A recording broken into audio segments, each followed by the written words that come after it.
Hello दोस्तों, आज हम करने वाले हैं BLLB के सेकंड सेमेस्टर के इकोनॉमिक्स की यूनिट फर्स्ट को कंप्लीट। तो इसमें एक सीधी बात है, एक ही टॉपिक है, इन्हें दो मत देखो, ये एक ही टॉपिक है। ठीक है, तो इसमें हमें क्या पढ़ना है, 1991 के पीरियड में जो इंडियन इकोनॉमी यानी कि भारतीय अर्थव्यवस्था में जो आर्थिक सुधार आए, ठीक है, न्यू इकोनॉमिक पॉलिसी यानी कि जो आर्थिक सुधार आए या फिर नई आर्थिक जो ये नीति आई, इसके बारे में हमें पढ़ना है। ठीक है, और साथ ही साथ लिबरलाइजेशन और प्राइवेटाइजेशन यानी कि जो उदारीकरण है, लिबरलाइजेशन का मतलब उदारीकरण, प्राइवेटाइजेशन का मतलब निजीकरण।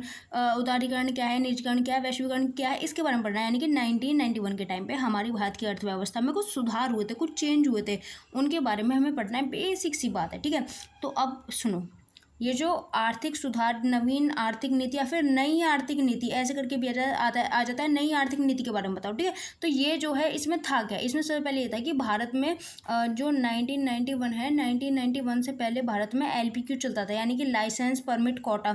इसमें होता था कि अगर मान लो आपको कोई बिजनेस करना है तो आपको लाइसेंस चाहिए, परमिशन चाहिए, कोटा चाहिए, इतनी सारी चीज़ें होती थी। ठीक है, ईजी नहीं होता था अपना खुद का बिजनेस खोलना।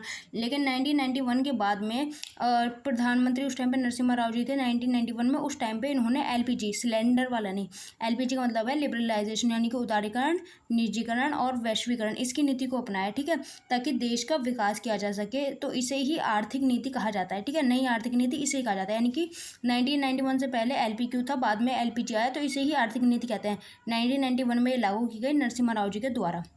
ठीक है, इसका प्रमुख उद्देश्य था भारत की अर्थव्यवस्था को वैश्वीकरण के क्षेत्र में उतारना और उसे बाजार में एक नई दिशा प्रदान करना।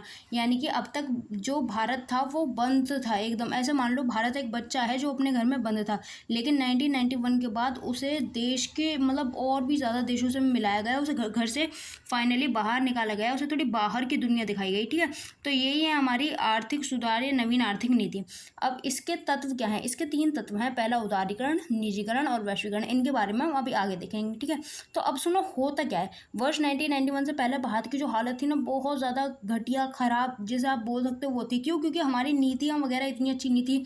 और 1947 में देश आज़ाद हुआ था, उसके बाद पाकिस्तान के साथ कई युद्ध हो गए, कई सारी दिक्कतें हमने झेली थी, तो हमारी आर्थिक नीति खराब होती जा रही थी। ठीक है, तो इसमें क्या हो रहा था, जो अमीर थे वो बहुत ज़्यादा अमीर हो रहे थे, गरीब बहुत ज़्यादा गरीब हो रहे थे। देश पर जो है कर्ज बढ़ गया, देश पर इतना कर्ज बढ़ गया कि हमें हमारे देश का जो सोना था ना वो गिरवी रख के इंटरनेशनल मॉनेटरी फंड यानी कि जो अंतर्राष्ट्रीय मुद्रा कोष होता है उससे पैसे लेने पड़ते अपने देश का सोना गिरवी रख के। ठीक है, तो ये सब जब देखा तो उस टाइम पे नरसिम्हा राव जी प्रधानमंत्री बने और उन्होंने LPG विकास मॉडल को अपनाया, यानी कि यही कि यानी कि उदारीकरण, वैश्वीकरण और निजीकरण लाओ। अब उन्होंने इस मॉडल को अपनाया। अब इस मॉडल ने कैसे हेल्प करी, अब वो पढ़ेंगे आगे। ठीक है, तो ये जो पहले ये पढ़ो कि आर्थिक नीति जो थी इसका क्या प्रभाव पड़ा। इसका ये प्रभाव पड़ा कृषि क्षेत्र में, यानी कि सरकार, पहले क्या होता था कि सरकार डिसाइड करती थी कौन सी फसल होगी, कैसे होगी, फलाना ढिनका। लेकिन ठीक है, बाद में क्या हुआ कि सरकार ने जो मतलब कृषक होते थे यानी कि जो खेती करने वाले लोग होते हैं ना, फार्मर, उन्हें परमिशन दे दी कि आप नई तकनीक का यूज़ करो, आप खुद खेती करो, आपको जिस चीज़ की करनी है, आपका जिस चीज़ में इंटरेस्ट है, जो आपको ज़्यादा प्रॉफिट दे। उन्होंने किसानों को फ्री कर दिया, बिल्कुल किसानों को आदेश दे दिया, उन्हें फ्री कर दिया कि जो चाहो वो खेती करो। विदेशी व्यापार, देखो आपने सुना होगा मल्टीनेशनल कंपनीज, इन्हें बहुराष्ट्रीय कंपनियां बोलते हैं। तो पहले क्या होता था, पहले देश का देश में सब कुछ चल रहा है। ठीक है, लेकिन क्या हुआ 1991 के बाद भारत में ये परमिशन मिल गई कि आप चाहो तो विदेश में व्यापार कर सकते हो, विदेशी व्यापार भी भारत में होगा। ठीक है, तो विदेशी व्यापार को इस टाइम पे मान्यता दी गई और बहुराष्ट्रीय कंपनियां यानी कि और देशों की कंपनियां हमारे यहाँ, जैसे मान लो कॉलगेट हो गई, पेप्सोडेंट हो गई, तो ये भारत की कंपनियां थोड़ी हैं, ये बाहर की कंपनियां हैं। मारुति सुजुकी हो गई, ये बाहर की कंपनियां हैं। तो जो बाहर की कंपनियां हैं ये हमारे यहाँ भी तो अपने ब्रांड्स बेच रही हैं ना। तो यही सब है जो इसके अंदर आता है कि नई आर्थिक नीति का तो प्रभाव है कि बाहर की चीज़ें हम हमारे देश में भी खरीद पा रहे हैं। ठीक है, और सरकार ने लाइसेंसिंग को ख़त्म कर दिया। पहले क्या होता था कि हर चीज़ के लिए लाइसेंस लेना पड़ता था, बिना लाइसेंस के आप भाई नहीं चला सकते अपना बिजनेस। ठीक है, छोटे से छोटे बिजनेस के लिए लाइसेंस, परमिट, कोटा, इनमें अटके रहते थे और फिर भी कुछ नहीं कर पाते थे। ठीक है, अब लाइसेंस बिल्कुल ख़त्म है, केवल 5-6 चीज़ों पर लाइसेंस है, वो मैं आगे बताऊँगी। ठीक है, और प्रतिस्पर्धा शुरू हो गई, यानी कि मान लो बाजार में 2 कंपनियाँ, तो दोनों के बीच में कॉम्पिटिशन रहेगा ना कि कौन ज़्यादा प्रॉफिट कमाए, कौन ज़्यादा लॉस, किसका ज़्यादा प्रॉफिट, किसका ज़्यादा लॉस, इस तरह मतलब एक कॉम्पिटिशन चलता है ना, तो वो शुरू हो गया। ठीक है, और उत्पादन क्षमता में वृद्धि हुई, प्रतिस्पर्धा शुरू हुई, यानी कि इन्होंने कहा कि हम ज़्यादा प्रोडक्ट बनाएंगे, हम ज़्यादा प्रोडक्ट बनाएंगे। तो इसी तरह इनके कंपटीशन ने उत्पादन क्षमता में वृद्धि कर दी। ठीक है, अब ये जो नई आर्थिक नीति है, भाई देखो हर चीज़ के फायदे होते हैं तो नुकसान भी होते हैं। इसके क्या नुकसान हुए, देखो फायदा तो ये हुआ कि भारत में कृषि जो है, कृषि को एक नई उड़ान मिली, यानी कि कृषि के क्षेत्र में बहुत ज़्यादा फायदा हुआ, विदेशी व्यापार में फ़ायदा हुआ, लाइसेंस खत्म हो गया, अब कोई भी अपना इजीली बिजनेस लगा सकता था। तो इतने सारे फायदे हमें इससे हुए, लेकिन इससे क्या नुकसान हुआ? नुकसान ये हुआ कि विकास असमान था। विकास असमान का मतलब है यानी कि कोई बिजनेसमैन है तो उसे इतना ज़्यादा प्रॉफिट हो रहा है, लेकिन कोई मजदूर है उसे इतना प्रॉफिट नहीं हो पा रहा है, और रोजगार सृजन नहीं कर पाई, अधिक रोजगार। यानी कि इसमें टेक्निक का, मशीन्स का यूज़ किया जा रहा था। अब मान लो कोई काम है, 40 आदमियों का काम है, लेकिन अगर वहीं मशीन का यूज़ करेंगे तो 4-5 आदमियों का काम है, तो अधिक रोजगार नहीं हो पाया, जिससे बेरोजगारी बढ़ी। तो इसके नकारात्मक कुछ प्रभाव हैं, ठीक है। अब बढ़ते हैं आगे। आगे है कि ये जो नई आर्थिक नीति है इसकी विशेषता क्या है? इसकी भैया 3 विशेषताएं: उदारीकरण, निजीकरण और वैश्वीकरण। और इन्हीं 3 से पॉइंट निकाल निकाल के आप इसे बड़ा बनाओगे। यानी कि जो छोटा टॉपिक है, जो आपको मतलब छोटा आंसर आपको लग रहा है, आप इसे बड़ा इन्हीं पॉइंटों से बनाओगे। अब इन्हीं पॉइंट के बारे में हम आगे पढ़ रहे हैं।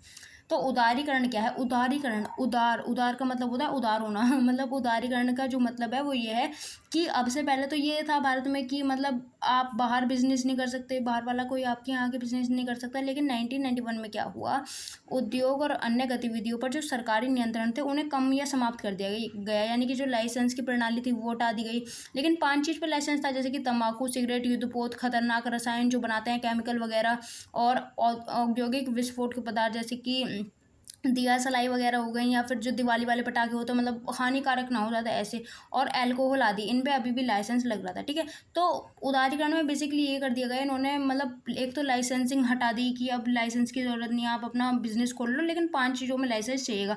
तो इन्होंने इस चीज़ को उदार बना दिया, लाइसेंस हटा दिया। साथ ही साथ इन्होंने क्या किया कि पहले पता क्या होता था, पहले जो पिछड़े हुए स्थान होते थे वहाँ पर अगर आप अपना उद्योग लगा रहे हो, अपना बिजनेस चला रहे हो, तो सरकार टैक्स कम लेती थी और हेल्प कर देती। क्यों? क्योंकि सरकार सोचती थी कि पिछड़े जो हमारे इलाके हैं उनमें भी थोड़ी ग्रोथ हो, उनमें भी थोड़ा विकास हो। लेकिन सरकार ने बोल दिया भैया मुक्त व्यापार है, अब जहाँ चाहो वहाँ अपना बिजनेस लगाओ, ठीक है। और एक और चीज़ थी कि कंपनियां आप आपस में विलय कर सकती थी, यानी कि अगर 2 कंपनियां चाहें तो वो एक साथ कंबाइन हो सकती हैं, और अगर एक कंपनी चाहे तो दूसरी को खरीद सकती है। पहले तो कंपनियां इतनी नहीं होती थी, कंपनियां होती ही नहीं थी पहले, जो भी था सब सरकार का था। लेकिन अब कम से कम लोगों का था, लोग अपना प्राइवेट स्टार्ट कर रहे थे काम, ठीक है। और जो निजी क्षेत्र होता है उन्हें सड़क, पुल, ब्रिज, संचार आदि के जो मतलब निर्माण और विकास का कार्य है ये सौंप दिया गया। इसमें क्या होता है, जैसे मान लो आप सड़क वगैरह, पुल, ब्रिज वगैरह देखते हो, ऐसा तो नहीं है कि सारे मोदी जी बनवा रहे हैं, सारे योगी जी बनवा रहे हैं, कुछ प्राइवेट सेक्टर के लोग भी बनाते हैं, ठीक है। और क्या है कि पूंजी बाजार को मुक्त कर दिया, मतलब कहीं से भी आप जहाँ से चाहो वहाँ से निवेश करवाओ, जहाँ से चाहो वहाँ से अपने बिजनेस के लिए शेयर खरीद लो या फिर लोन ले लो, ठीक है। अब उदारीकरण कंप्लीट की, एक उदार नीति अपनाना, ठीक है। अब निजीकरण, निजीकरण का क्या मतलब होता है कि जो सरकारी उद्योग होते हैं, उद्योग धंधे जो होते हैं, उन्हें किसी निजी हाथों में पहुंचा देना। जैसे आपने देखा होगा कि सरकार जो होती है वो मतलब हवाई जहाज बेच देती है, ट्रेन बेच देती है, तो सरकारी वाहन को जब वो प्राइवेट हाथों में दे रहे हैं तो वही निजीकरण है। निजी का मतलब होता है पर्सनल, करण का मतलब होता है पर्सनल कर देना, ठीक है। अब निजीकरण सब चीज़ों का हो जाएगा, 2 चीज़ों का नहीं होगा। सरकार के लिए आरक्षित उद्योग नहीं रहेंगे, यानी कि कोई भी उद्योग ऐसे नहीं कि सरकार आके बोल देगी ये हमें दे दो, नहीं, केवल परमाणु ऊर्जा और रेल परिचालन के सिवा, ठीक है।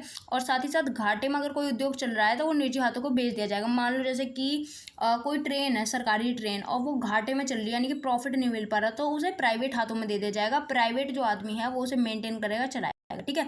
और सरकार जो है निजी क्षेत्र में अपनी हिस्सेदारी कम रखेगी, यानी कि सरकार बीच में इंटरप्ट नहीं करेगी, चाहे निजी मतलब निजी आदमी, मतलब निजी क्षेत्र का आदमी किसी भी तरह अपना प्रॉफिट करने का, अपना काम वगैरह सारा कुछ करे। साथ ही साथ बैंकिंग सेक्टर में प्राइवेट सेक्टर को परमिशन मिले, जैसे कि SBI है, स्टेट बैंक ऑफ इंडिया, ये है सरकारी। लेकिन उसी मतलब अगर हम अलग से देखें, जैसे कि ये ICICI बैंक होते हैं, तो इस HDFC का मुझे पता नहीं, ICICI वगैरह जो बैंक होते हैं ये होते हैं प्राइवेट बैंक, यानी कि अपना कोई आदमी अगर बैंक खोल ले, प्राइवेट बैंक, ठीक है। तो बैंक में भी अब प्राइवेट सेक्टर आ गए, ठीक है। तो ये है निजीकरण, ठीक है। और क्या हुआ, अब है आखिरी वैश्वीकरण। वैश्वीकरण में क्या होता है, वैश्वीकरण का मतलब वही है कि भारत एक बच्चा है जो पहले अपने घर में बंद था, लेकिन बाद में वो खुल गया, उसने दुनिया देखी, उसने आसमान देखा, इस तरह। तो अंतर्राष्ट्रीय व्यापार के प्रबंध को समाप्त किया गया, अर्थात खुली बाजार नीति अपनाई गई। अंतर्राष्ट्रीय व्यापार के प्रबंध को समाप्त किया गया, नहीं यार ये थोड़ा गलत है। इसमें क्या है, वैश्वीकरण में, वैश्वीकरण का मतलब है कि मतलब अंतर्राष्ट्रीय व्यापार में सहयोग देना या फिर अंतर्राष्ट्रीय व्यापार में भाग लेना, यानी कि खुली बाजार की नीति अपनाना, ठीक है। अब इसमें क्या किया गया, पहले तो आयात पर प्रतिबंध को हटाया गया, यानी कि जो माल आता था उस पे प्रतिबंध लगा रखा था ना कि हम बाहर का कुछ नहीं लेंगे, हमारे देश का होगा जो भी होगा। तो आयात से प्रतिबंध हटा दिया, यानी कि अब हम बाहर के देशों की चीज़ों को खरीदेंगे, ठीक है। और आयात निर्यात शुल्क कम कर दिया गया, यानी कि मान लो बाहर से कोई चीज़ आ रही है तो हम कहते हैं कि भाई 50 रुपये की मान लो वो चीज़ लेकर आ रहा है बाहर का जो देश वाला, और हम उससे बोल रहे हैं 2,000 का, तो इस पर टैक्स दे दे, तो अच्छा थोड़ी लगेगा ऐसे। तो ये जो निर्यात शुल्क थे वो थोड़े कम कर दिए गए। और प्रत्यक्ष विदेश निवेश की अनुमति दी गई, यानी कि अगर आप चाहो तो आप देश के बाहर भी किसी से लोन वगैरह ले सकते हो या फिर इन्वेस्ट करा सकते हो अपने बिजनेस में।